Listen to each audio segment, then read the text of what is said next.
Jadi besaran UMP sekarang ini bisa kita katakan masih sangat memberatkan ya? Sebenarnya upah minimum, sekarang itu jauh dari, upah layak gitu ya gitu. Iya. Kalau kita bicara standar upah Mhm. layak bagaimana memenuhi kebutuhan Mhm pangan, mhm. sandang, papan gitu ya, pendidikan, kesehatan, sosial. Nah, upah buruh selama ini hanya bisa misalkan upah buruh sebulan.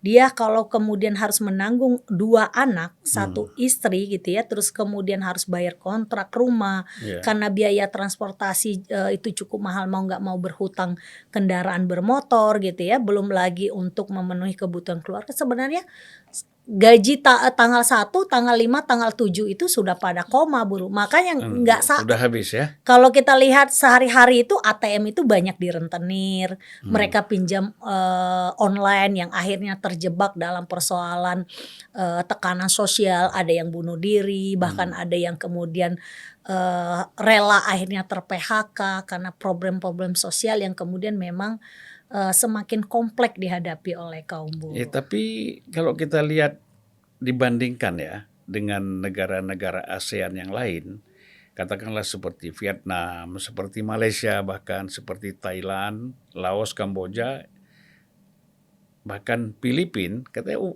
upah minimum kita ini sudah cukup tinggi nih. Kalau dengan Filipina enggak juga sih gitu kalau Mhm. diambil rata-rata. Kita Mhm. bisa lihat misalkan di Jawa Tengah gitu Mhm. ya. Jawa Tengah itu masih di bawah 3 juta upahnya.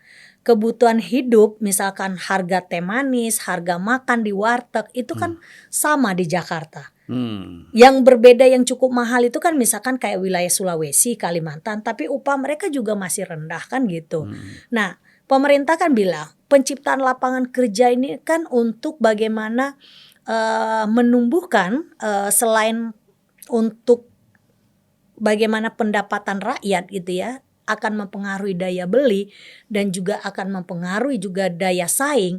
Ya bagaimana mungkin kalau kita bicara sandingkan dengan beberapa negara, misal kalau Mhm. Vietnam gitu ya gitu, Indonesia di atas Vietnam sedikit dibanding dengan beberapa negara, di atas, Indonesia. Tapi harus dilihat bagaimana kebutuhan sosial mereka misalkan kayak model pendidikan, kesehatan gitu Mhm. ya, di beberapa negara itu menjadi tanggung jawab negara. Tapi di Indonesia buruh itu BPJS-nya itu kan harus ditanggung dari 5 program, 4 program itu kan harus dibiayai oleh kaum buruh. Keluarga dan anak istrinya juga mereka harus tanggung. Perusahaan Iya. itu kan, punya kontribusi dipotong lewat perusahaan dan kemudian pengepulnya lembaga BPJS kan gitu. Jadi mungkin begini Mbak ingin mengatakan bahwa walaupun, di negara-negara ASEAN katakanlah sama atau lebih rendah dari kita, tetapi, support atau dukungan serta subsidi dari pemerintah mereka itu mungkin lebih besar daripada di Indonesia? Iya, misalkan contoh misalkan kayak Cina gitu ya, kalau dilihat upahnya hampir samalah di Indonesia. Mhm. Tapi kan biaya transportasi mereka ditanggung oleh negara. Mhm. Terus kemudian subsidi perumahan itu dibantu oleh negara. Mhm. Nah, kalau di sini kan, Semua ditanggung buruh? semua ditanggung oleh buruh, kalaupun Mhm. dibantu oleh BPJS kan itu karena uang buruh yang disetorkan ke BPJS. BPJS sebagai penalang, sebagai uang bunga kan kayak gitu, sebagai uang DP itu kan ditalang Mhm. oleh BPJS gitu loh. Nah, itu yang harus kita lihat gitu. Nah, Iya. enggak semua negara Asia kemudian lebih tinggi dari Indonesia dan kita hanya di atas Vietnam saja kan gitu dan beberapa di negara yang lain kayak Malaysia. Mereka ada subsidi yang dibebani oleh Mhm. negara untuk memenuhi kebutuhan masyarakatnya gitu. Upahnya masih di atas Indonesia kalau misalkan kayak Malaysia gitu ya Mhm. gitu.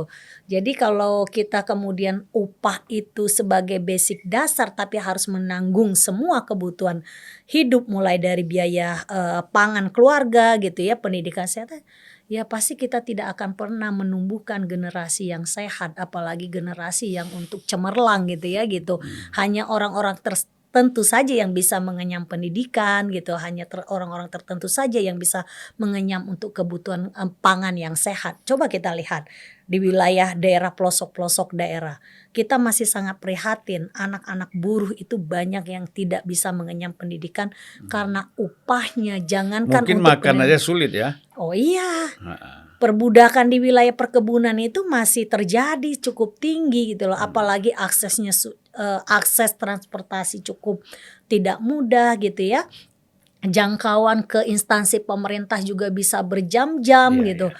Jalannya juga sulit, tidak seperti di Pulau Jawa gitu. Kalau misalkan kayak Kalimantan, Sulawesi gitu ya, Indonesia Timur termasuk Sumatera, itu yang Hmm. masih menjadi beban. Saya baru pulang dari Sumatera. Di wilayah Indragiri Hulu itu, kalau bicara ketentuan upah itu per bulan 3.082.000.